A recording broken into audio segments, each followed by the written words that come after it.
আমাদের শরীর প্রকৃতির সর্বশ্রেষ্ঠ রচনা। যে অঙ্গ প্রত্যঙ্গ আমরা লাভ করেছি প্রত্যেকটির মধ্যে একটি নিজস্ব বার্তা রয়েছে। একটু ভেবে দেখুন, দুটি চোখ দিয়েছে দেখার জন্য, দুটি কান দিয়েছে শোনার জন্য, নাসিকাও আছে দুটি, দুটি হাত দিয়েছে দ্বিগুণ পরিশ্রম করার জন্য। কিন্তু জীব শুধুমাত্র একটি, তার উপরেও তীক্ষ্ণ বলিষ্ঠ দাঁত দিয়েছে তার রক্ষার জন্য। কখনো ভেবে দেখেছেন কেন?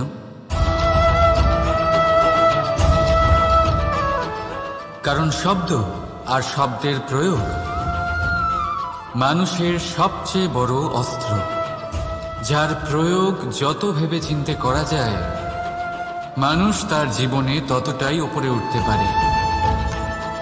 তাহলে মনে রাখুন, দেখুন, শুনুন আর বুঝুন বেশি, বলুন কম। রাধা রাধা। আমরা সকলে শক্তি অনুভব করতে চাই। এবার যদি আপনাকে জিজ্ঞেস করা হয় যে সবথেকে বেশি শক্তির অনুভব কোথা থেকে করা সম্ভব, তখন কেউ কেউ বলবেন পুষ্টিকর আহার গ্রহণ করলে, ব্যায়াম করলে, কেউ বলবেন ধন লাভ করলে, বন্ধুদের থেকে, পরিবারের থেকে, আদি ইত্যাদি। এইভাবে আপনি শক্তির অনুভব অবশ্যই করতে পারেন, কিন্তু সবথেকে বেশি শক্তির অনুভব যদি আপনি করতে চান তাহলে তা পাবেন শুধু একতার দ্বারা, সংগঠনের দ্বারা। যদি আপনাকে উদাহরণ দিই, নিজের এই হাতটাকে দেখুন, 5টা আঙুল রয়েছে। কোনো একটা বস্তুকে নিজের একটা আঙুল দ্বারা তুলে ধরার চেষ্টা করে দেখুন, বড়ই কষ্ট হবে। তখন আপনি বুঝতে পারবেন যখন এই 5টি আঙুল একত্রিত হয় তখন কোনো কাজ কতটা সহজ হতে পারে। এটাই হলো শক্তি, একতার। সব থেকে ভালো উদাহরণ যদি আপনাকে দিই তাহলে বাঁশি। এই বাঁশি থেকে অত্যন্ত মধুর সুর নির্গত হয় যা সবার মন প্রসন্ন করে দেয়। এই কথা সত্যি, কিন্তু এই বাঁশি আমি একটা বা দুটো আঙুল দিয়ে বাজাতে পারবো না। আমাকে প্রত্যেকটা আঙুল ব্যবহার করতেই হবে, তবেই এর থেকে মধুর সুর নির্গত হবে যা সকলকে প্রসন্ন করবে, ঠিক কিনা? ঠিক এইভাবেই যদি আপনি চান যে আপনার জীবনরূপী বাঁশি থেকেও মধুর সুর নির্গত হোক বা সবার মনকে প্রসন্ন করে তুলুক, তাহলে আপনাকেও জীবনে একতা নিয়ে আসতেই হবে। আপনি একাও কর্ম করতে পারেন, পথ চলতেও পারেন, সামনেও এগোতে পারেন, সাফল্যও লাভ করতে পারেন। কিন্তু যখন সকলে একসাথে এগোবেন, সেই পথে চলবেন, সেই কর্মই করবেন, তখন লক্ষ্যে অবশ্যই পৌঁছবেন, সাফল্য অবশ্যই লাভ করবেন। কিন্তু সেই সাফল্য এবং তার আনন্দর সংমিশ্রণটাই একটু অন্যরকম হবে। তাই জীবনে ঐক্যবদ্ধ হন, একসাথে মিলে এগোতে থাকুন, আর আমার সাথে ভালোবেসে বলুন রাধা রাধা। মানুষ ভাবেন যে ধন অর্জন করা হলো অত্যন্ত গুরুত্বপূর্ণ। তিনি আজীবন ধন অর্জন করতে থাকেন, ধন অর্জন করার চেষ্টা করতে থাকেন। সে যাই হয়ে যাক না কেন, পরিশ্রম করতে থাকেন। স্বাস্থ্যের দিকে নজর দেন না, না উচিত সময় খাবার খান, না উচিত সময় ঘুমোতে যান, না পর্যাপ্ত সময় পর্যন্ত ঘুমন, কিছুই না। ধন অর্জন করতেই থাকেন, করতেই থাকেন। আর কিছু সময় পরে যখন তিনি অসংখ্য ধন লাভ করে ফেলেন, তখন তার সাথে ওনার শরীরে অনেক রোগ বাসা বাঁধে। এইসব রোগের উপচার করতে করতে সেই সমস্ত ধন যা উনি অর্জন করেছেন তা তিনি ব্যয় করে ফেলেন। শেষ পর্যন্ত কি হয়? আমরা যেভাবে এসেছি ঠিক সেইভাবেই ফিরে যাই, ধন এখানেই থেকে যায়। দেখুন, একটা অত্যন্ত গুরুত্বপূর্ণ কথা রয়েছে যে আপনার বোঝা উচিত। এই যে ধন, তার ব্যবহার করুন জীবনকে আরো ভালো করে তোলার জন্য। ধনের সদ্ব্যবহার করা উচিত, এমন যেন না হয় এই ধন আপনাকে ভোগ করে ফেলে। এই জীবনকে নিশ্চিত রূপে আরো শ্রেষ্ঠ করে তুলুন। কিন্তু এই ধন অর্জন করার এই প্রক্রিয়াতে নিজের সারা জীবনকে নষ্ট করে ফেলবেন না। এই জীবন উপভোগ করতে শিখুন, আর আমার সাথে ভালোবেসে বলুন রাধা রাধা। কথায় আছে, অন্ধকারে প্রদীপ প্রজ্বলিত করলে চতুর্দিক আলোকিত হয়। কিন্তু যদি এই প্রদীপ আমি সূর্যের আলোর সম্মুখে সকালবেলায় প্রজ্বলিত করে রেখে দিই, তাহলে কি হবে? আপনি বলবেন যে এটা করে তো কোনো লাভই হলো না। সূর্যের প্রকাশের সামনে এই প্রদীপ আসলে কিছুই নয়। এবার এই চিন্তা ভাবনা প্রত্যেক দিন করতে হবে, আর একটা অমূল্য শিক্ষা পেতে হবে। মনে করুন যে আপনি মহাপুরুষের সামনে বসে আছেন, কোনো মহাজ্ঞানীর সামনে, তাহলে সেই ব্যক্তির সামনে নিজের জ্ঞানের প্রদীপ প্রজ্বলিত করবেন না,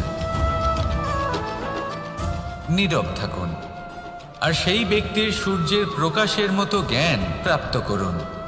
যতটা পারবেন জ্ঞান লাভ করুন।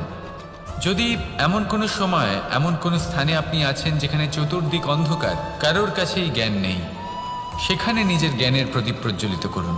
এমন করলে দুদিক থেকেই আপনার লাভ হবে। আপনার জ্ঞান প্রাপ্তিও হবে, আর জ্ঞানের সঠিক প্রয়োগও করতে পারবেন। আর এই মন প্রসন্ন হয়ে বলবে, রাধা রাধা। মানুষের মধ্যে একটা বিচিত্র প্রবৃত্তি থাকে, অন্য সকলের বিষয়ে, তাদের জীবনের বিষয়ে, তাদের ব্যক্তিত্বের বিষয়ে, তাদের ভবিষ্যতের বিষয়ে অনুমান করা। এটা হলো অনুচিত। কারোর অতীতকালকে দেখে লোকে ভবিষ্যৎ বলে দিতে পারেন, বর্তমানকে দেখে ভবিষ্যতের বিষয়ে অনুমান করে ফেলেন। উদাহরণ দিতে হলে বলবো, কোনো দাসকে দেখুন, ওকে দেখে লোকে বলে যে ওর ভবিষ্যৎ সেটাই হতে পারে, অনুমান করে ফেলেন। আর এই রাজাকে দেখুন, উনি তো কত সুখী হবেন, উনি তো জগতের সব থেকে অধিক সুখী মানুষ, কত সুখ সুবিধা আছে ওনার কাছে, ধারণা করে ফেলেন। তবে সত্য তো এটাই যে কারোর ব্যক্তিত্বের বিষয়ে, তাদের ভবিষ্যতের বিষয়ে আপনি পূর্ণ সত্য কখনোই বলতে পারবেন না, শুধু অনুমান করতে পারবেন। আর এই অনুমান করে সত্যি কোনো লাভ হয় না, কারণ এই কাল সেটা হলো অত্যন্ত শক্তিশালী। কালো থেকে কালোতর কয়লাকেও হিরেতে পরিণত করতে পারে, অনেক বড় বড় রাজাকেও বিদূষক বানিয়ে ফেলতে পারে এক মুহূর্তেই। তাহলে আপনি অনুমান করে কি লাভ? কি পেলেন অনুমান করে? সেই জন্য কারোর বিষয়ে কোনো অনুমান করবেন না, তার ভবিষ্যতের বিষয়ে অনুমান করতে যাবেন না, কারোর বিষয়ে কোনো ধারণা করে নেবেন না। কিছু করতে হলে ভালোবাসুন, সবার মধ্যে ভালোবাসা ছড়ান, সবার মধ্যে ধন্যাত্মক ভাব ছড়ান। এই মন প্রসন্ন হয়ে বলবে, রাধা রাধা। কেউ বলে জীবন খুব ক্ষণস্থায়ী, কেউ বলে জীবন হলো একটা সুন্দর স্বপ্নের মতো, আবার কেউ বলবে জীবন হলো এক কঠোর সত্য। কিন্তু জীবন আসলে কি? জীবন হলো আপনারই প্রতিবিম্ব, একটা দর্পণ। অর্থাৎ আপনি জীবনকে সেইভাবেই পাবেন যেরকম আপনি নিজেকে প্রতিপন্ন করবেন। যদি আপনি দর্পণের দিকে তাকিয়ে হাসেন, তাহলে আপনি সামনে হাসি মুখী দেখতে পাবেন। এবার যদি আপনি গম্ভীর হয়ে থাকেন, তাহলে আপনি একজন রুষ্ট ব্যক্তি দেখতে পাবেন। শেষে সবথেকে বেশি গুরুত্বপূর্ণ হলো আপনার চেষ্টা। আপনাকে সবসময় চেষ্টা করতে হবে যাতে আপনি নিজেকে প্রসন্ন এবং ইতিবাচক মনোভাবে রাখেন। এটা হলো আপনারই উত্তরদায়িত্ব, তাকে পালন করুন। এই মনকে প্রসন্ন রাখুন, এই সংসারকে সুন্দর বলে মনে হবে। আর এই মন প্রসন্ন হয়ে বলবে, রাধা রাধা। মানুষের একটি সমস্যা আছে, যে মানুষ সাফল্যকে মাপতে থাকেন, লক্ষ্যপ্রাপ্তিকে মাপতে থাকেন এবং তার তুলনা করতে থাকেন, যে ও এত কিছু পেল আর আমি পেলাম না, ওর কাছে এত কিছু আছে কিন্তু আমার কাছে নেই। এই তুলনা করার জন্য ওনারা দুঃখী হয়ে পড়েন, নিরাশ হয়ে পড়েন। তাই আমি একটা প্রশ্ন করছি যে এটা কি উচিত? এই সংসারে আপনি কি নিয়ে তুলনা করবেন, যেখানে সূর্যদেব চন্দ্রমা দুজনেই আছেন, দুজনেই হলেন বিশেষ, দুজনেই নিজ নিজ সময়ে উদিত হন। এদের মধ্যে একজন না থাকলে তাহলে আমাদের জীবন কঠিন হয়ে পড়বে। ঠিক সেইভাবেই আপনি যদি একটা বড় রেখা অঙ্কন করেন, তাহলে অন্য রেখাটি ছোট হয়ে পড়ে না, সে তেমনই থাকে যেমনটা সে ছিল।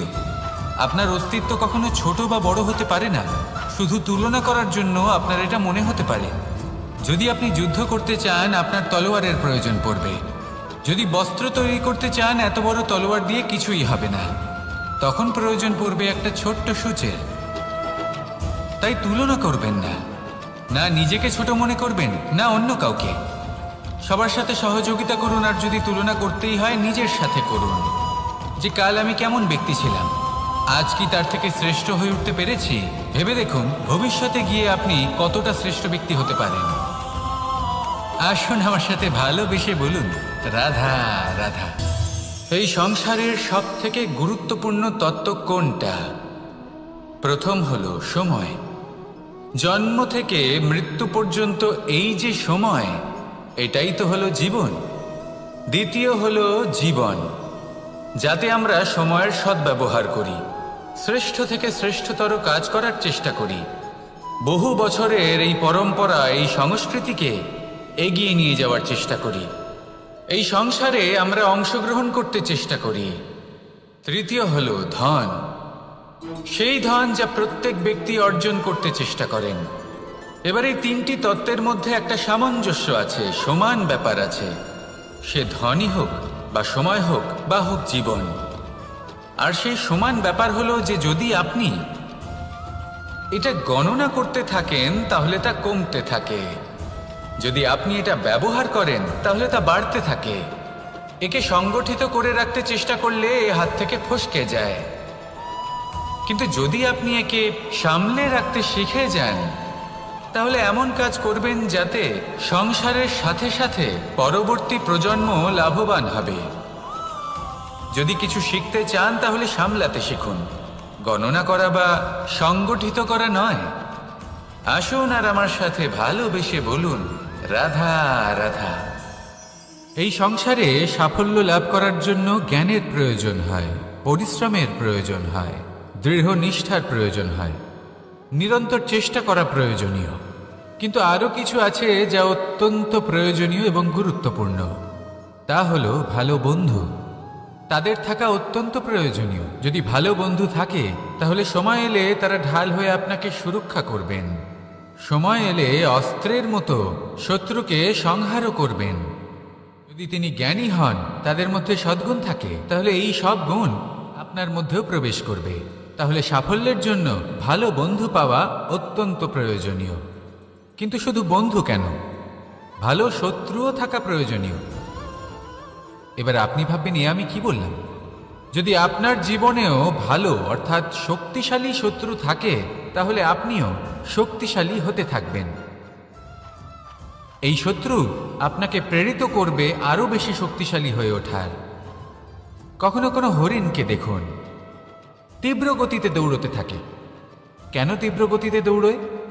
এই কারণে নয় যে কোথাও তার জন্য মধুর ঘাস অপেক্ষা করে রয়েছে, না, সে এই কারণে তীব্র গতিতে দৌড়য় কারণ সেটা না করলে তার পেছনে একটি সিংহ আছে যে ওকে নিজের ভোজন করে ফেলবে। তাই জীবনে বিপদ, সংকট, এই সব কিছুও হলো অত্যন্ত গুরুত্বপূর্ণ। তার সম্মুখীন হতে শিখুন আর আমার সাথে ভালোবেসে বলুন, রাধা রাধা। পুরুষার্থ। শাস্ত্রে 4 ধরনের পুরুষার্থের কথা বলা হয়েছে। প্রথম হলো ধর্ম। আপনি কি জানেন এই ধর্ম আসলে কি? আপনার কি মনে হয় ধর্ম আসলে কি? কোনো বিশেষ ঈশ্বরকে মানাই কি ধর্ম বলা হয়? নাকি কোনো বিশেষ রীতি পালন করাই হলো ধর্ম? নাকি কোনো বিশেষ সাহিত্যকে সর্বশ্রেষ্ঠ মনে করাই হলো ধর্ম? না, ধর্ম হলো সেটা যাকে ধারণ করা যেতে পারে। আর ধারণ শুধু সেটাই করা যায় যা পবিত্র।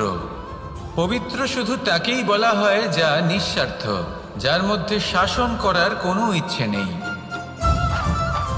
যা সরলভাবেই প্রবাহমান, জল এবং বায়ুর মতো।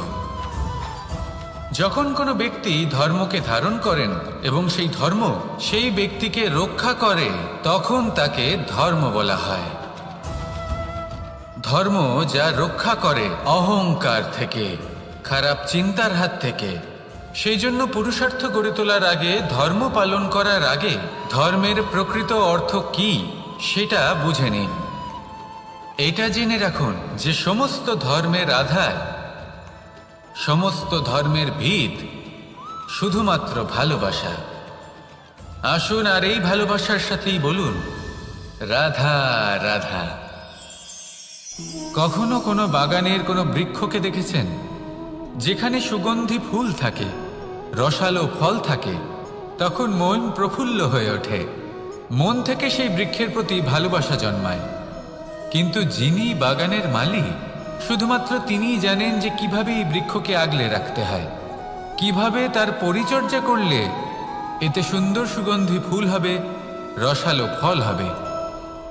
কখনো কখনো প্রয়োজনের থেকে বেশি রোদ পেলে এই বৃক্ষগুলি শুকিয়ে যায়, প্রয়োজনের থেকে কম রোদ পেলেও এই বৃক্ষ কিন্তু শুকিয়ে যায়। প্রয়োজনের থেকে কম জল যদি পায়, এই বৃক্ষ শুকিয়ে যেতে পারে।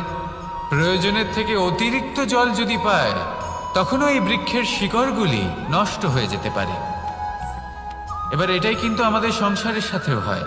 আমাদের সংসারের সকল প্রতিভাশালী ব্যক্তি, যেমন লেখক, বিচারক, প্রবক্তা, যোদ্ধা, এদের সবার ক্ষেত্রে এই কথাটাই প্রযোজ্য। যদি বেশি প্রশংসা করা হয়, তাহলেও এরা হারিয়ে যাবেন। প্রয়োজনের থেকে বেশি যদি নিন্দা করা হয়, তখনও তারা নত হয়ে পড়বেন।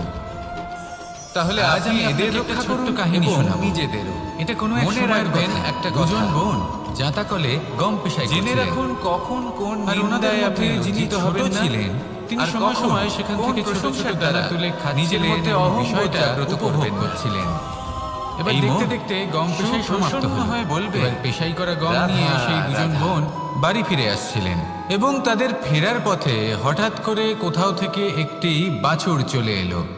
এই দুই বোন ভয়ভীত হয়ে গেলেন আর তাদের হাত থেকে সেই আটা পড়ে গেল, মাটিতে মিশে গেল। এবার এই পুরো ঘটনাক্রমে যদি কারোর বিন্দুমাত্র লাভ হয়ে থাকে, বিন্দুমাত্র আনন্দ পেয়ে থাকে, তাহলে সে কে? সেই ছোট বোন, যিনি মাঝে মাঝেই গমের দানা তুলছিলেন এবং খাচ্ছিলেন। কিছুটা হলেও উনি আনন্দ লাভ করেছিলেন। এরকমই হলো আমাদের জীবনে ভক্তি এবং ভালোবাসা সংক্রান্ত বিষয়। মানুষ নিজের জীবনের দৈনিক কাজে এতটাই ব্যস্ত হয়ে পড়েন, প্রত্যেকদিন শুধু কাজ কাজ কাজ কাজ করতে থাকেন, আর তাতে ভক্তি এবং ভালোবাসার জন্য সময় বার করতেই পারেন না। দেখুন, জীবনে ভক্তি আর প্রেমের এই যে ছোট ছোট মুহূর্ত আছে, এগুলো যদি আপনি যাপন করতে পারেন, তাহলে তাতেই আপনি তৃপ্তি লাভ করবেন। বাকি সবই আপনার ব্যর্থ বলেই মনে হবে। জীবনে যখনই আপনি কোনো কাজ করবেন, ঈশ্বরের প্রতি সমর্পিত হয়ে সেই কাজ করুন। আর যখনই সময় পাবেন, তাহলে সেই সময় নিজের আপনজনদের দিন, যাদের আপনি ভালোবাসেন, তাদের প্রতি যত্নবান হন, তাদের শুভাকাঙ্ক্ষী হন। এই প্রেম আর ভক্তির ছোট ছোট মুহূর্তগুলো আপনার জীবনকে চরিতার্থ করে তুলবে। আসুন আমার সাথে ভালোবেসে বলুন, রাধা রাধা। আমরা সবাই সূর্যকে সম্মান করি, ওনাকে শ্রদ্ধা করি, ওনাকে পুজো করি। এই সূর্য আমাদের শক্তি প্রদান করেন, প্রকাশ প্রদান করেন। কখনো কখনো উষ্ণতা এতটাই বাড়িয়ে তোলেন, এতটাই তপ্ত করে তোলেন, আমাদের একথা মনে হয় যে আমাদের এই শরীর জ্বলে যাচ্ছে। তখনও আমরা বিরোধিতা করি না, তাকে কটু কথা শোনাই না, আমরা সসম্মানে তা গ্রহণ করি। কেন কেন করি? কারণ আমরা জানি যে সন্ধেবেলা যখন সূর্যাস্ত হবে, তখন শুধুমাত্র অন্ধকার বাকি থাকবে। ঠিক কিছুটা এরকমই হয় আমাদের মাতা পিতাও, যিনি আমাদের জন্ম দেন, আমাদের ভরণ পোষণ করেন, আমাদের বড় করেন, আমাদের প্রেম প্রদান করেন।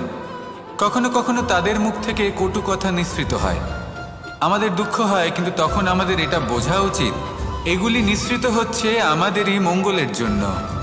যেমন সূর্যদেব, উনিও উত্তাপ দিয়ে থাকেন আমাদেরই মঙ্গলের জন্য, যাতে ফসল পাকতে পারে, যাতে জল বাষ্প হয়ে মেঘ হতে পারে, বৃষ্টি হতে পারে, আর এই সংসারে নিরন্তর জলের প্রবাহ থাকে। আমাদের মাতা পিতা, তাদের কঠোর আচরণ, তাদের কঠোর অনুশাসনের পেছনে লুকিয়ে থাকে ওনাদের ভালোবাসা। আমাদের তা বুঝতে হবে, সসম্মানে ওনাদের গ্রহণ করতে হবে। কারণ ঠিক সূর্যাস্তের পরে যেমন চতুর্দিক অন্ধকারচ্ছন্ন হয়ে যায়, তেমনি আমাদের জীবন থেকে যখন আমাদের মাতা পিতা চলে যায়, তখন আমাদের জীবনেও শুধু এবং শুধুমাত্র অন্ধকারই ছেয়ে থাকে। সেই জন্য নিজের মাতা পিতাকে সম্মান করুন, ওনাদের ভালোবাসা প্রদান করুন। এই মন আর এই জীবন প্রসন্ন হয়ে বলবে রাধা রাধা। শিশিরের বিন্দু পাতার ওপর পড়ে আর তার গায়ে লেগে থাকে। পাতা তাকে শুষে নিতে পারে না, আর শেষ পর্যন্ত সে ঝরে পড়ে যায়। অন্যদিকে রয়েছে মেঘ এবং চাতক। এদের মধ্যে অনেক দূরত্ব থাকে। মেঘ থাকে আকাশে আর চাতক থাকে ধরিত্রীতে। কিন্তু যখন এই মেঘ থেকে বৃষ্টি ঝরে পড়ে, এই চাতক কিন্তু সেই জলই পান করে, নয়তো সে তৃষ্ণার্ত থেকে যায়। এবার অন্যদিকে দেখলাম শিশির বিন্দু আর পাতার এই সম্পর্ক। এরা খুব কাছাকাছি থাকে, ঘনিষ্ঠও থাকে। অন্যদিকে রয়েছে মেঘ এবং চাতকের সম্পর্ক, যাদের মধ্যে অনেক দূরত্ব থাকা সত্ত্বেও তারা খুব ঘনিষ্ঠ, তাই না? এই সারমর্ম খুব সরল। এই নৈকট্য, এই দূরত্ব, তা আপনার সম্পর্কে প্রভাব কিছুতেই ফেলতে পারে না। এই নৈকট্য, এই দূরত্ব, এসব হলো শুধুমাত্র মনের ব্যাপার।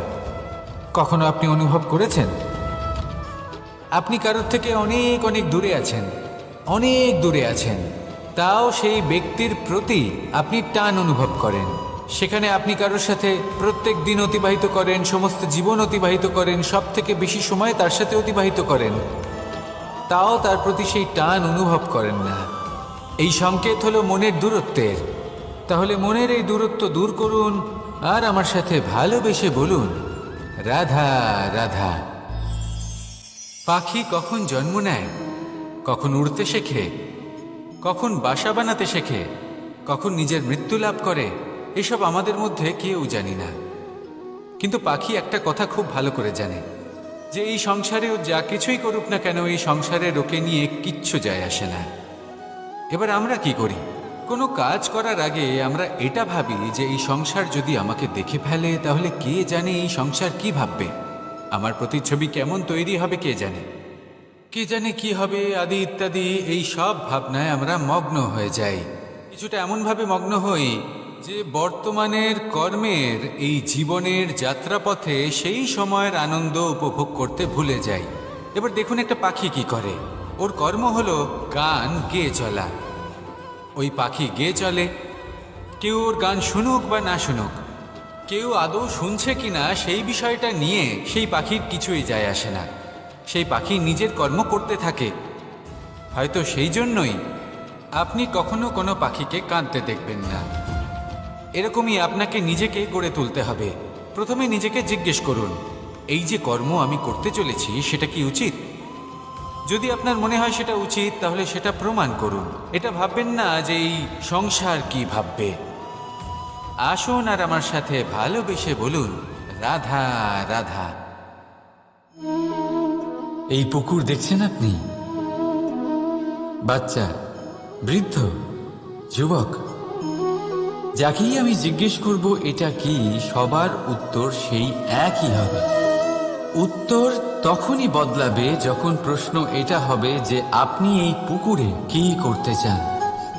কেউ বলবে আমি এমনি এর পাড়ে বসে এই জল স্পর্শ করে ঠান্ডা হাওয়ার আনন্দ অনুভব করতে চাই। কেউ বলবে আমি এই পুকুরে সাঁতার কাটতে চাই। কেউ বলবে কাগজের নৌকা বানিয়ে আমি এতে ভাসিয়ে দিতে চাই। কেউ বলবে আমি মাছ ধরে নিজের জীবন যাপন করতে চাই, ইত্যাদি ইত্যাদি। আপনাকে একটা কথা বলে রাখি, আমাদের জীবনও এই পুকুরেরই মতন, একই রকম। কিন্তু আমরা এই জীবন নিয়ে কি করব সেই সিদ্ধান্ত আমাদের। এই পুকুরে আপনি মুক্তও পাবেন, আবার পাঁকও পাবেন। যদি আপনি মুক্ত পেতে চান, তাহলে এই পুকুরের গভীরে আপনাকে যেতে হবে। ততটাই চেষ্টা করতে হবে যতটা করলে আপনি সেই মুক্ত অর্জন করতে পারবেন। না হলে শুধু পাঁকে হাত পড়বে। তাই যা আমি সর্বদা বলে থাকি, সিদ্ধান্ত আপনার। রাধা রাধা। এই সংসারের সব থেকে বড় সুখ কি? কেউ বলবেন নিজের লক্ষ্য প্রাপ্ত করা, কেউ বলবেন ধন উপার্জন করা, কেউ বলবেন নিদ্রাই সব থেকে বড় সুখ, কেউ বলবেন রাজ্য লাভ করা, আবার কেউ বলবেন মাতার হাত থেকে খাবার খাওয়া, আদি ইত্যাদি। কিন্তু যদি সত্যি কথা বলি, এই সংসারের সব থেকে বড় সুখ হলো সেবা করা। কখনো কাউকে সেবা করে দেখুন। এই সেবা দ্বারা অন্য কোনো মানুষের আশীর্বাদ লাভ করাতেই সুখ রয়েছে। আপনার সেবা ভাব দ্বারা যখন কোনো মানুষ নিজের অন্তরাত্মা থেকে আপনাকে আশীর্বাদ করে, তার থেকে বড় সুখ আর কিছুই নেই। কারণ প্রত্যেক মানুষের মধ্যে ঈশ্বর বাস করেন। নরের সেবাই হলো নারায়ণের সেবা। নিষ্কাম সেবা করাই হলো সব থেকে বড় সুখ। তাই নিজের অন্তরে সেবার এই ভাব জাগ্রত করুন। যে সুখের কথা আমি বলছি, সেই সুখ অনুভব করেই দেখুন। এই মন সুপ্রসন্ন হয়ে বলবে, রাধা। আমাদের শরীর প্রকৃতির সর্বশ্রেষ্ঠ রচনা। যে অঙ্গ প্রত্যঙ্গ আমরা লাভ করেছি, প্রত্যেকটির মধ্যে একটি নিজস্ব বার্তা রয়েছে।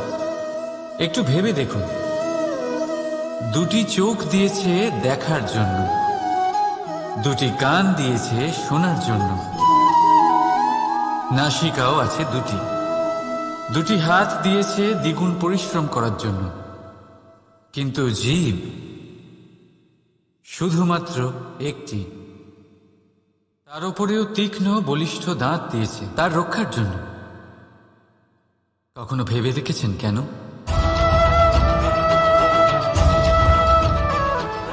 কারণ শব্দ আর শব্দের প্রয়োগ মানুষের সবচেয়ে বড় অস্ত্র, যার প্রয়োগ যত ভেবে চিন্তে করা যায়, মানুষ তার জীবনে ততটাই উপরে উঠতে পারে। তাহলে মনে রাখুন, দেখুন, শুনুন আর বুঝুন বেশি, বলুন কম। রাধা রাধা। আমরা সকলে শক্তি অনুভব করতে চাই। এবার যদি আপনাকে জিজ্ঞেস করা হয় যে সব থেকে বেশি শক্তির অনুভব কোথা থেকে করা সম্ভব, তখন কেউ কেউ বলবেন পুষ্টিকর আহার গ্রহণ করলে, ব্যায়াম করলে, কেউ বলবেন ধন লাভ করলে, বন্ধুদের থেকে, পরিবারের থেকে, আদি ইত্যাদি। এইভাবে আপনি শক্তির অনুভব অবশ্যই করতে পারেন। কিন্তু সব থেকে বেশি শক্তির অনুভব যদি আপনি করতে চান, তাহলে তা পাবেন শুধু একতার দ্বারা, সংগঠনের দ্বারা। যদি আপনাকে উদাহরণ দিই, নিজের এই হাতটাকে দেখুন। 5টা আঙুল রয়েছে। কোনো একটা বস্তুকে নিজের একটা আঙুল দ্বারা তুলে ধরার চেষ্টা করে দেখুন, বড়ই কষ্ট হবে। তখন আপনি বুঝতে পারবেন, যখন এই 5টি আঙুল একত্রিত হয়, তখন কোনো কাজ কতটা সহজ হতে পারে। এটাই হলো শক্তি, একতার। সব থেকে ভালো উদাহরণ যদি আপনাকে দিই, তাহলে বাঁশি। এই বাঁশি থেকে অত্যন্ত মধুর সুর নির্গত হয়, যা সবার মন প্রসন্ন করে দেয়। এই কথা সত্যি। কিন্তু এই বাঁশি আমি একটা বা দুটো আঙুল দিয়ে বাজাতে পারবো না। আমাকে প্রত্যেকটা আঙুল ব্যবহার করতেই হবে, তবেই এর থেকে মধুর সুর নির্গত হবে, যা সকলকে প্রসন্ন করবে। ঠিক কিনা? ঠিক এইভাবেই যদি আপনি চান যে আপনার জীবনরূপী বাঁশি থেকেও মধুর সুর নির্গত হোক বা সবার মনকে প্রসন্ন করে তুলুক, তাহলে আপনাকেও জীবনে একতা নিয়ে আসতেই হবে। আপনি একাও কর্ম করতে পারেন, পথ চলতেও পারেন, সামনেও এগোতে পারেন, সাফল্যও লাভ করতে পারেন। কিন্তু যখন সকলে একসাথে এগোবেন, সেই পথে চলবেন, সেই কর্মই করবেন, তখন লক্ষ্যে অবশ্যই পৌঁছবেন, সাফল্য অবশ্যই লাভ করবেন। কিন্তু সেই সাফল্য এবং তার আনন্দর সংমিশ্রণটাই একটু অন্যরকম হবে। তাই জীবনে ঐক্যবদ্ধ হন, একসাথে মিলে এগোতে থাকুন, আর আমার সাথে ভালোবেসে বলুন, রাধা।